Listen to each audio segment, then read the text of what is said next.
The scientific revolution marked a change in how European intellectuals acquired and justified knowledge.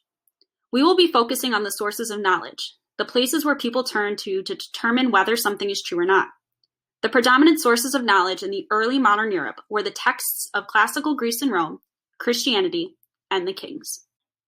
These sources of knowledge were a product of the historical context in which people lived.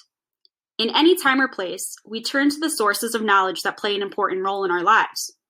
Ancient thinkers, Christianity, and kings all played a significant role in early modern Europe and thus were intimately trusted to be the truth. Intellectual history has been heavily shaped by ancient Greece and Rome. Their texts were continuously studied and have been considered the backbone or starting point of almost every academic discipline. Therefore, prior to the scientific revolution, the works of people like Aristotle were regarded as largely authoritative and deserving of serious intellectual credit. Most Europeans during this time were devout Christians. Given this ethos of religious devotion, the church took on a significant role as a source of knowledge. God was believed to be the all-knowing, all-power being that created the universe. Therefore, to acquire knowledge of the world, one had to either study the Bible or attend church to learn from the clergy. Divine right monarchs constantly strove to assert their power, authority, and influence to their subjects.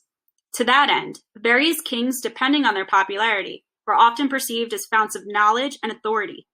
The very notion of divine right implies that the monarch is divinely inspired. Thus, his actions and thought have godlike authority.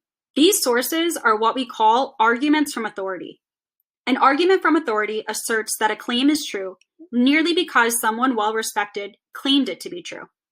The scientific revolution represents a shift in thinking away from these arguments of authority and pose the necessity of evidence to justify knowledge.